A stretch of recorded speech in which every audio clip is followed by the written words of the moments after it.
Welcome back, everyone. Ready for another deep dive. Always up for a good deep dive. This time, we're heading into the grim darkness of Warhammer 40K. 40K. You know it? Of course. Grimdark's kind of my thing. Excellent. Well, then you're familiar with Gaunt's ghosts, right? Oh, yeah.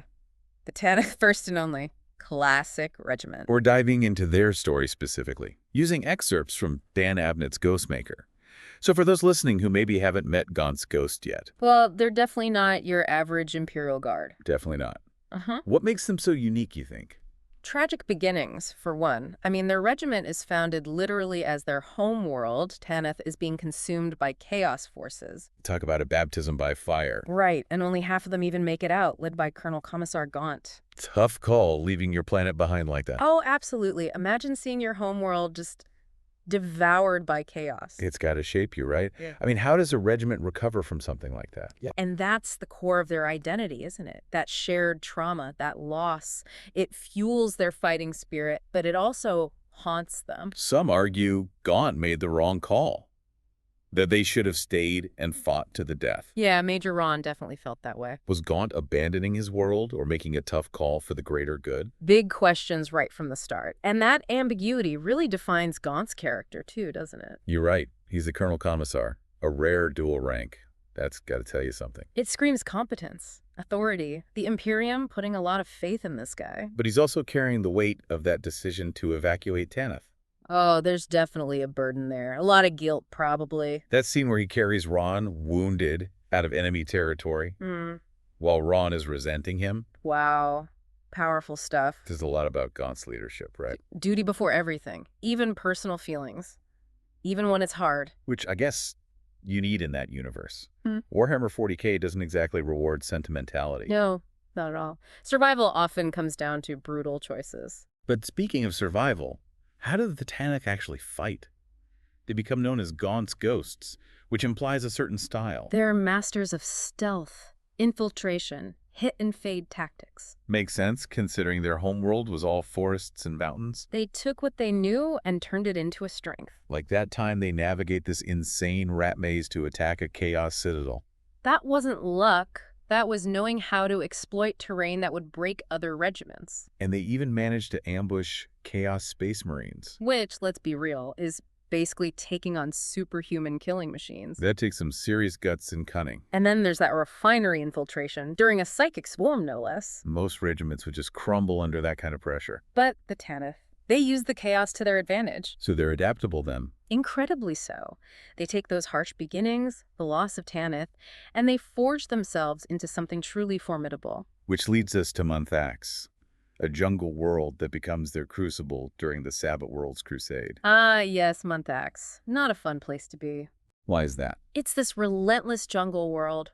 Rain, heat, hostile wildlife, you name it. And it's part of this massive conflict, right? The Sabbat World's crusade, millions of lives at stake, whole worlds on the line. Huge scale. And Monthax, with its brutal environment, becomes this kind of microcosm of that wider war. So what kind of enemies are they facing there? You've got your standard Chaos cultists, of course, but then you've also got the World Eaters, Chaos Space Marines, who are all about, well, eating worlds. Not great. Nope. And you can't forget the demons. Demons, like Yeah. literal demons. Oh, yeah. Things from the warp. Yeah. Nasty stuff. Treacherous terrain, Chaos Space Marines, demons, anything else they got to worry about. Oh, sure. Other Imperial Guard regiments. Yeah. Specifically the Volpone Blue Bloods. Ah, the Blue Bloods. They're not exactly fans of the Tanith, are they? Not really. They come from a very high-class, lineage-obsessed world. See the Tanith as uncultured, savage almost. Yeah, that tension really explodes when the Blue Bloods accidentally wipe out a bunch of Tanith with an artillery barrage. Oof. Friendly fire incidents never end well. Especially when Gaunt basically accuses the Blue Blood commander, General Sturm, of letting it happen on purpose. Whether it was intentional or not, that accusation really highlights the distrust between them. And it's not just those two regiments. It's this broader idea that even within the Imperium, there's prejudice, hierarchy. It's a reminder that even in this vast, galaxy-spanning empire fighting for survival, humanity still finds ways to divide itself. So we've got the Tanith, hardened by the loss of their world, fighting on this brutal planet, stuck in the middle of a massive crusade, and dealing with tense allies who might be more trouble than the enemy. But there's more going on Montax than just a straightforward war. Oh, definitely. Things are about to get interesting. How so? Well, Mkoll, one of the Tanith's best scouts, starts finding these strange metal stars embedded in enemy corpses. Metal stars. Yeah. Not standard chaos stuff. It's a clue that something else is at play here, something bigger than just conquering territory. Ooh, intrigue. I like it. And then we have the arrival of Inquisitor Lilith. Mysterious figure, definitely has her own agenda. Right, she hints at ancient secrets, powerful forces at work. It's almost like a detective story within this war epic. Definitely adds another layer to the whole thing. And then, to top it all off, a massive psychic storm erupts. Now, this isn't your everyday warp storm. This feels different, almost purposeful. Yeah. It's like the planet itself is reacting to everything that's happening. And you know what else is strange? What's that? The storm seems tied to the Eldar. The Eldar. Psychic aliens. Ancient race with a loon and complicated history with humanity. And it turns out this wasn't some random storm. It was deliberately conjured. By an Eldar farseer. A kind of prophet, you could say. Mkoll, his name is. Mkoll, he's a major player in Eldar society. They have this deep understanding of the warp, the immaterium, which is this chaotic dimension humanity barely understands. So let me get this straight. We've got the Tanith fighting chaos, dealing with rival regiments, uncovering ancient mysteries, and now a psychic storm of epic proportions orchestrated by the Eldar has been unleashed. Where do we even go from here? Buckle up. Things are about to get wild, that storm. It doesn't just disrupt the battlefield. It amplifies everything, all the tensions that were already there. You're telling me. Especially between the Tanith and the Blue Bloods. Oh, yeah. That rivalry goes into overdrive. It's not even just about the enemy anymore. Like that fistfight between Corbec and Major Gilbert. Brutal. But it's symbolic, right? All that simmering resentment, all those little jabs and insults. And then the storm hits, and bam, it all explodes. Literally and figuratively. It's like the storm forces them to confront everything. Their prejudices, their past actions, the ugliness of war itself. You make a good point. But amidst all that chaos, there are these moments of surprising camaraderie. That was absolutely. Like when the Blue Bloods get pinned down, who comes to their rescue? The Tanith. Putting aside their differences to fight a common enemy, it's powerful. It really is. Even in this grim, brutal universe, there's still room for, I don't know, humanity. It's a reminder that even in 40K, there's hope, compassion, selflessness. Speaking of hope, that story about Dordan, the medic. Oh man, heartbreak. He refuses to abandon his patients, ends up stranded with a small group of Tanith behind enemy lines. Taking shelter in a farmhouse, right? Yeah. They find out this farmhouse belonged to an Imperial Guardsman who settled there after the planet was conquered. Ironic, isn't it? Totally. The Taniths have lost their home, and here's this guy who found a new one, only to be caught in another war. The cycle continues. It's like a twisted reflection, you know? Makes you think about the cost of these conflicts, the ripple effects. And remember that inscription they find? On one of the pig teeth, the Emperor protects, adds another layer of irony, tragedy. Both. It's like even faith isn't enough sometimes. In this universe, anyway. No easy answers in 40K. But let's shift gears a bit. Back to the storm itself.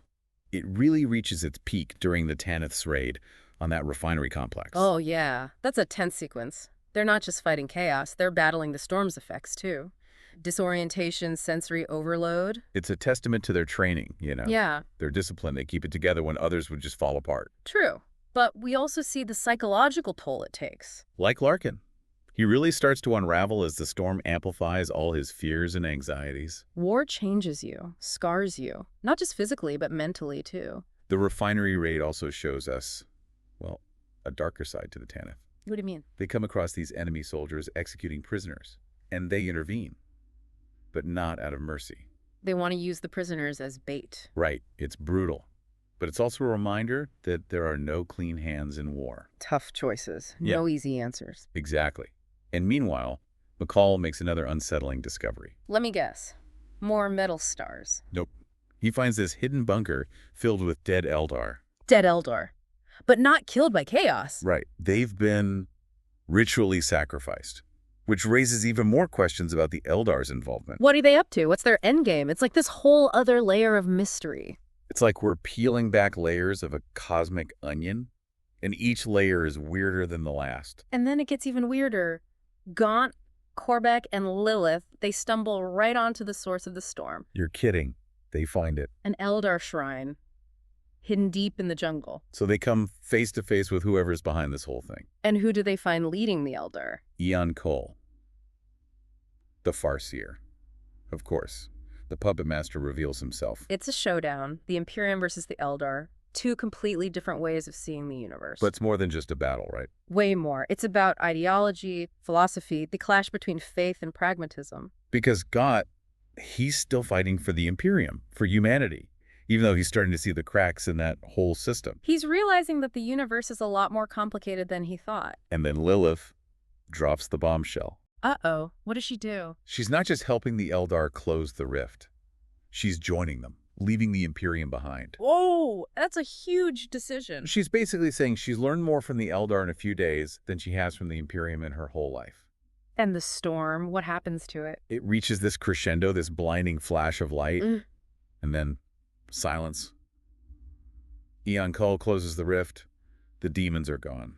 Victory. Of a sort, Monthax is saved, but at a cost.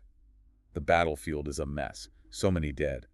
And the Tanith are left with more questions than answers. Their faith in the Imperium is shaken. Their future is uncertain. But even in the ruins, there's a glimmer of hope, right? What do you mean? Corbec finds a pig tooth, remembers the farmhouse, the guardsmen who made a home there.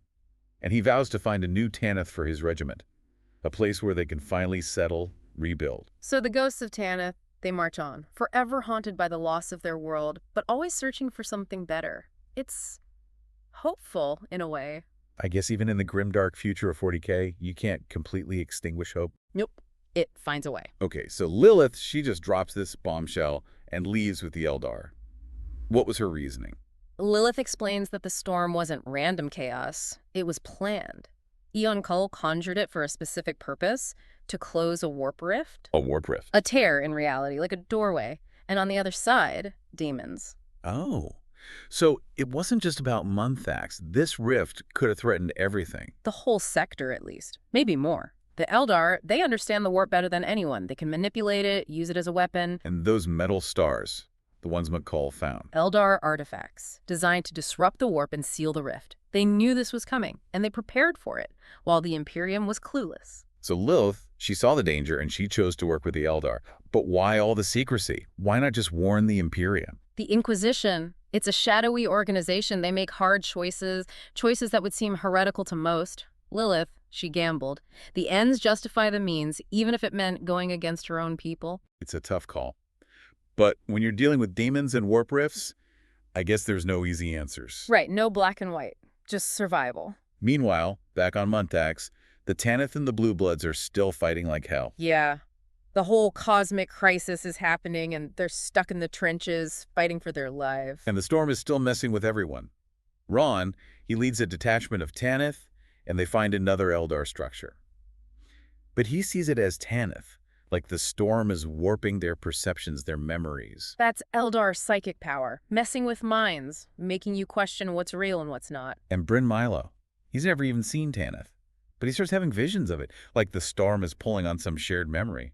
Or maybe the Eldar are planting these images in their heads. Spooky. It makes you think about how fragile the mind is, Right. how easily it can be manipulated. So while all this craziness is happening, Gaunt, Corbec, and Lilith, they finally confront Mkoll at the Eldar Shrine. Showdown time. The fate of Monthax, maybe even more, is hanging in the balance. It's more than just a fight, though, right? It's about bigger ideas. Exactly. Mkoll, he represents the Eldar way, thinking long-term, making sacrifices to ensure the survival of their race. They've been around for a long time. They've learned a few things. And Gaunt, he's still holding on to his faith in the Imperium. Even though he's starting to see the flaws, he's learning that the universe is way more complicated than he thought. And just when it seems like things can't get any weirder, Lilith drops another bombshell. Oh, man. What now? She's not just helping the Eldar, she's joining them. She says she's going to study the warp, learn from them. She thinks they hold the key to humanity's survival. Bold move. I guess when you see the things she's seen, she's lost faith in the Imperium, chosen knowledge over dogma. And the score. It all builds up to this massive explosion of light, and then it's gone. The rift is closed. Mkoll did it, but the battlefield. It's a graveyard. Victory, but at a terrible cost. Monthax is saved. But the Tanith, they left with more questions than answers. Their faith is shattered, their future is uncertain. It's bittersweet. But there's that one moment of hope, right? Corbec, finding that pig tooth. Remembering the farmhouse. He vows to find a new Tanith for his regiment, a place to rebuild, a place to call home. The ghosts of Tanith, they march on. They've lost so much, faced so many hardships, but they never give up. They keep fighting, keep searching. Resilience, it's kind of their defining trait, and it makes you think, right, what would you do if you lost everything? How would you find the strength to carry on? Tough questions. But I guess that's what this whole deep dive has been about, hasn't it? Exploring the dark corners of Warhammer 40K, looking at the choices these characters make, the sacrifices they face. And in a universe like that, maybe just surviving is a victory in itself. Thanks for joining us on this journey into the grim darkness. Until next time.